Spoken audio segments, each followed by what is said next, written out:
about is 42. Okay.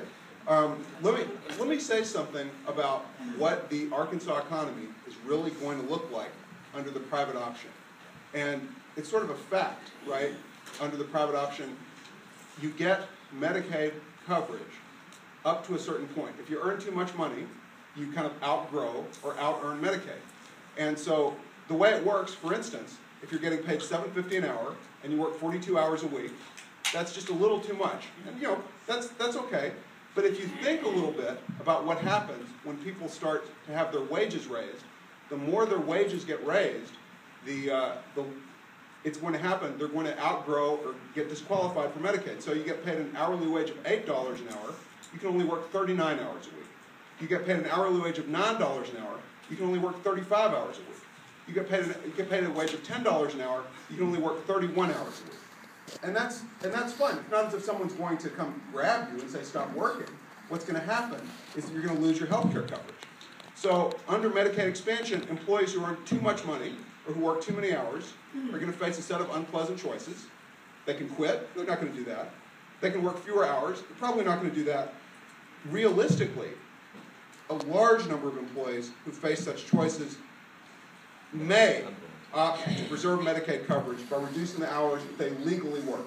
Okay? Similarly, you want to think a little bit about what employers are going to do. Employers are going to try to generate a lot of part-time jobs. Employers, just like everybody else, want to make sure that their employees are covered.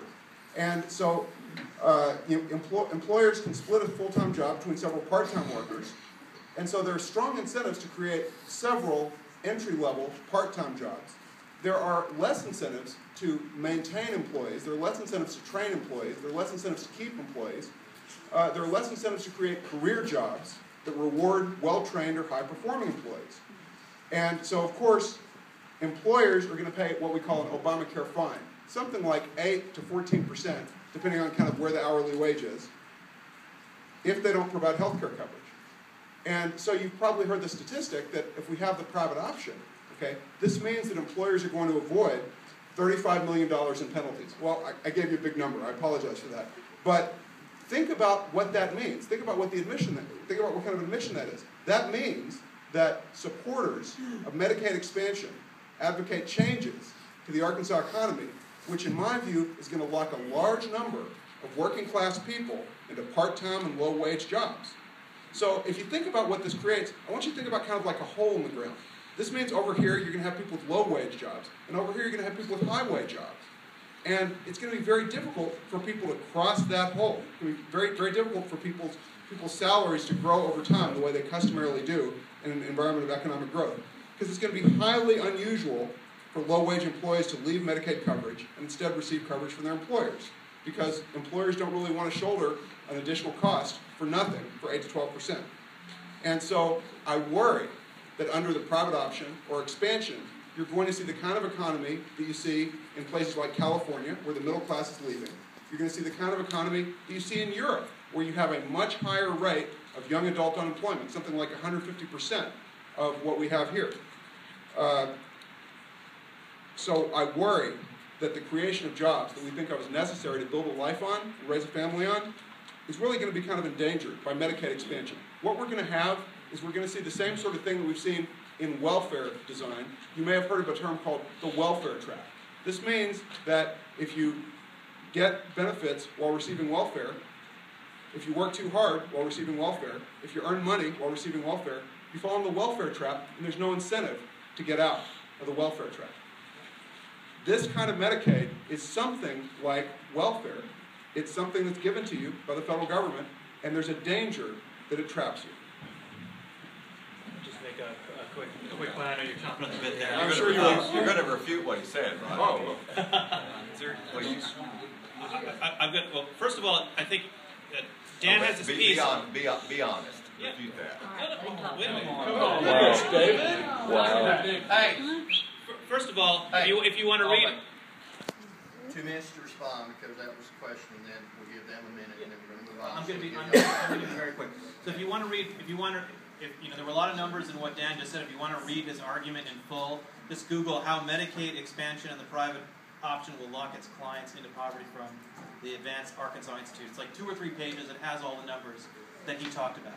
So just to this question of what will happen, the argument that Dan Beebe and what we've heard from Andy and others over there is that if we do nothing, quote unquote, and we let the exchanges, the Obamacare exchanges, cover this population from 100 to 138% of poverty, that's to say cover more people, that this will increase costs for employers, and that employers, it'll be a tax increase on employers. That's what Governor Beebe said today.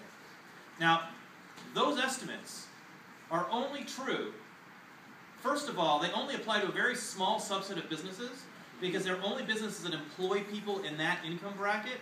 That's number one, and they have to be of the right size, right? So small businesses that have less than 50 employees are not affected. So you have to be larger than 50 employees, you have to not want to cover your own employees, and you have to have employees in that narrow income gap in order for this to even be a conversation. So it's a small subset of businesses that are affected. And the key point is, those businesses can actually restructure the way they operate in order to avoid the tax, in order to avoid the fine. McKinsey wrote a huge report like 1 or 2 years ago that became this huge hubbub in DC about a dozen different ways that companies can tweak the way they're structured in order to avoid paying the employer mandate fines. The Jackson Hewitt, the article that Annie brought up, assumes that companies make no changes. And what do we know about the way the private sector works? The way the private sector works is that companies are really smart and efficient in the way they tweak the way they're operated to minimize their tax burdens.